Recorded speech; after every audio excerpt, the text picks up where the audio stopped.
When we were young,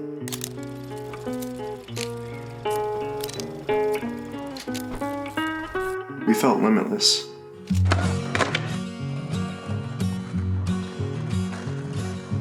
Every day we wake up, eyes still closed. Life And no one knows was a the lot things slower. behind our shut eyelids, or where any of it leads. There we I was go. blind and hoping, now my eyes are open. None of what I see makes sense. My mind's a fence, but I'm still singing. Ooh la la la la la, life goes on. Me? And I'm not done. We were free. Everything goes up in smoke. Loved you with the very heart you broke.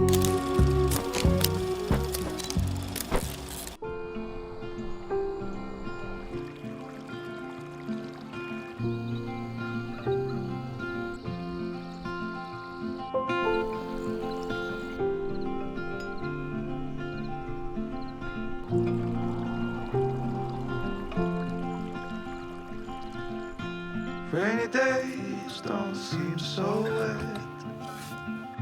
Stormy nights don't stay. But do you guys remember, I used to make YouTube videos on my old channel? My vlogging videos, you guys remember those? Yeah, those were funny, man. Those were funny. Like, seriously, at the time, I mean, that's all I did. That was my, it was like my passion at the time. I mean, like, what got you into making those videos, though? For me, I mean, it was after watching some of my first, like, YouTubers on Yeah? YouTube. Yeah. When I found out that people were making careers posting YouTube videos, I mean, it opened a whole new world to me. I mean, that was like something brand new. And I mean, it opened my eyes into like this whole kind of creative space. And from that day on, I mean, I wanted to do nothing but make YouTube videos. Yeah. Yeah. I get that. Well, what happened? Like, why'd you stop? Well, I mean, for one thing, it was I ran out of ideas. Like, I honestly didn't know what to post. I mean, if you saw my channel, I was just throwing up random thumbnails, random videos. It was just like a whole lot of nothing, to be honest.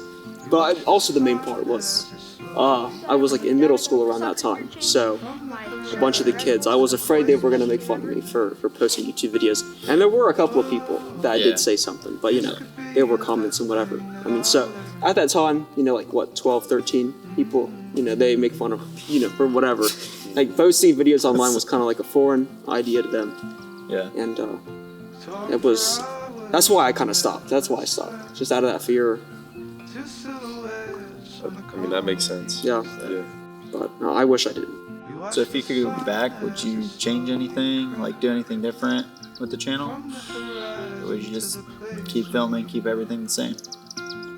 Honestly, I wouldn't change anything, to be honest. I mean, I think things happen for a reason. You know, if I would go back in time and would have told myself, you know, keep posting, keep doing this or whatever, I could be in a completely different place. You know, I wouldn't be here right now, or you know, who knows? I mean, we've had how many channels over this year? Like a couple of years. So many, like It's insane. 15 channels.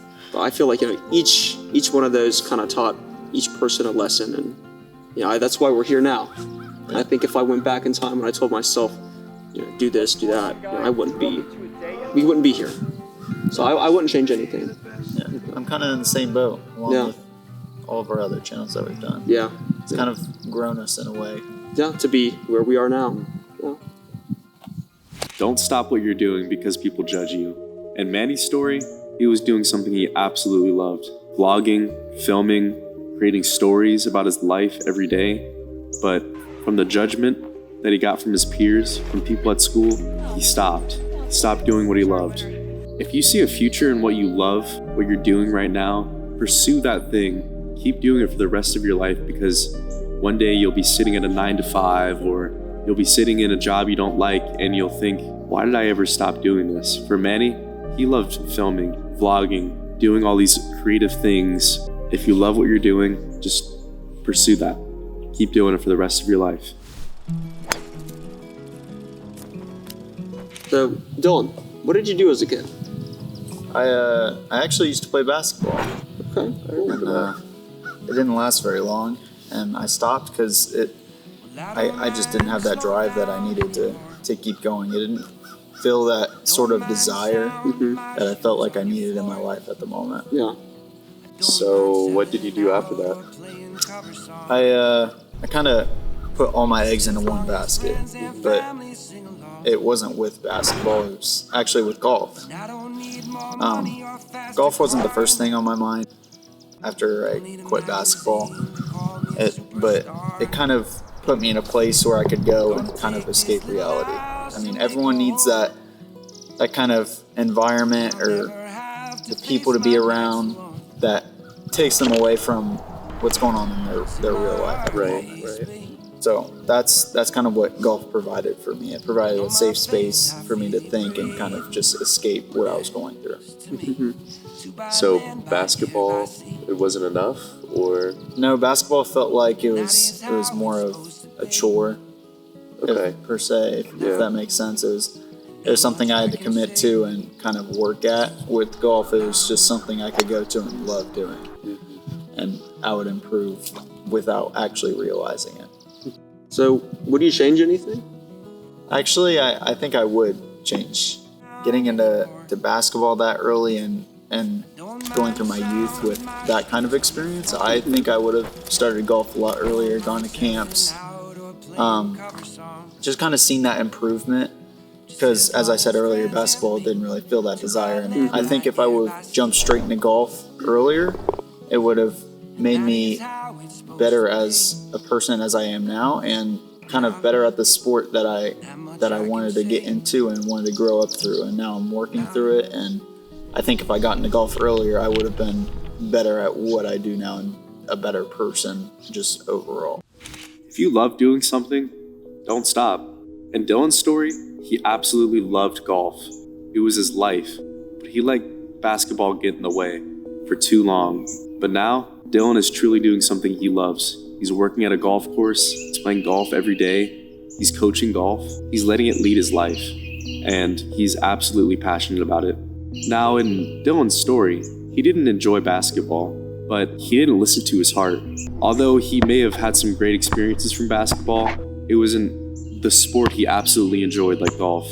If you don't enjoy something, listen to your heart. Don't let the people around you lead your life. Don't let them tell you what to do. The moral of his story is that you don't want to keep on doing something that you absolutely hate, because you'll just be miserable. Like, I had basketball, Manny had that kind of YouTube phase in his life. What'd you do when you were younger? Well, I mean, I did a lot of things when I was younger, but like the main specific passion I had was skateboarding. Really? I mean, yeah, I love skateboarding. I mean, you guys saw when I was younger. I was into it, you know. You were a rebel back in the day. What got you into it? Really, my brother. He kind of, he started skateboarding, and it was always like he's the older person in my life, someone I look up to. So just going to the skate park with him was always the best. So that's what got me into it. Skating was just always a way out of the chaos of my family.